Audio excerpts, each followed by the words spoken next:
This is a world I'm not familiar with, and I had no idea. I didn't either. How did you discover it?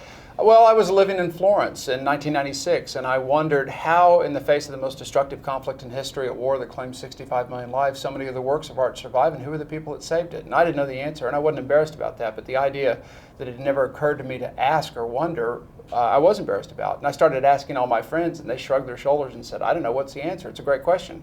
I'd say, you live here, you ought to know, and no one knew. And over the course of time, when this continued to happen, I started to feel, maybe I'm onto something, because I thought their story was the most fascinating thing as I started to learn more about who these monuments men were, sometimes through some other books that people had written, also the books that the monuments officers had written.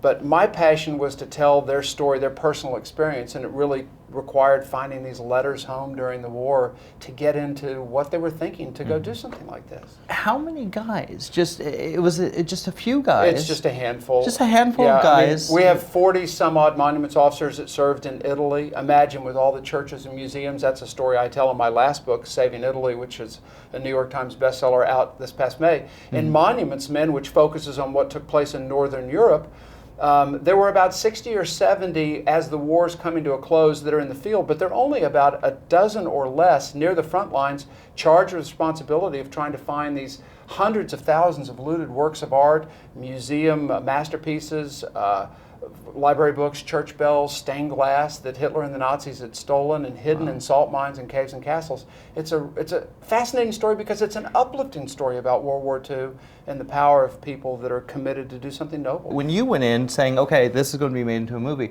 what were your thoughts and how it should be made and the kind of story it should tell? Well, George and Grant, of course, are the storytellers on film, and they have a real difficult challenge because while they have flexibility with the historical record, that 2 hours goes by really quick. I, on the other hand, have to observe the historical record, but I can use as many pages as I want to. But I think they did a faithful telling. I mean, the story, the film they've made, while exciting and dramatic, also I think encapsulates who some of these men and women were. I think it gives a good insight into their personalities. Of course, film, again, in 2 hours, it's difficult to get drilled too deeply into that. But are the overarching principles of the film they've made intact and telling what really took place? Absolutely. And I think people are going to come away, they're going to have tears, they're going to laugh some, they're going to be deeply moved, I think, by this story. They're going to feel proud that there are men and women out there that were willing to risk their lives, 2 of whom were killed in combat, to do this noble endeavor. Are there stories that you found that were just so heartbreaking and so powerful that you wanted maybe to put in the movie that didn't quite make it? Yeah, there's always, there's just, when you're dealing with war, there are events that transpire that only war seems to be able to create. I mean, they're beyond the capacity of we people to make up where anybody would believe that they actually happened. We have some scenes in the film that I think some people may challenge about, well, that was a very great idea, but it probably didn't work out that way, but they did. And these letters these guys wrote were the source for us knowing that. We couldn't have found it otherwise. Some of them are deeply, deeply moving, and I wouldn't have, they were just surprising to us. But they were so important to these men and women that they made a point of recapturing them in their letters home. They wanted to make sure their family knew these stories. So I think the film's done a good job, as much as time allows, in grabbing some of those great moments and sharing them with the audience and giving them a sense of the fact that this is a people story. It's not about stuff. Yeah. Yes, they're trying to save these great cultural treasures that define us as civilization.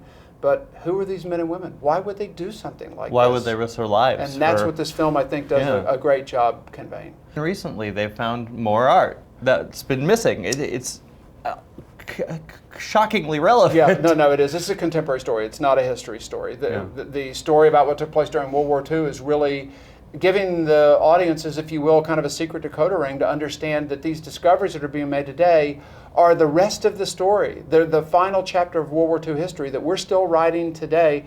There are hundreds of thousands of things missing, paintings, documents, musical manuscripts. We've worked with the studio and with George and Grant to create a 1866 number, 1866 World War II Art, WWII Art, for people to call toll-free to the Monuments Men Foundation, which I'm the chairman of. We don't charge anybody, and maybe they've got some document or a work of art that got brought home as a souvenir by someone in their family, or they know of someone that's got something like that, and these weren't supposed to be taken. This is a chance for people to go that extra step of nobility and respect and honor the legacy of these monuments men. Contact us. We'll help illuminate the path home and get these things back and complete these guys' mission.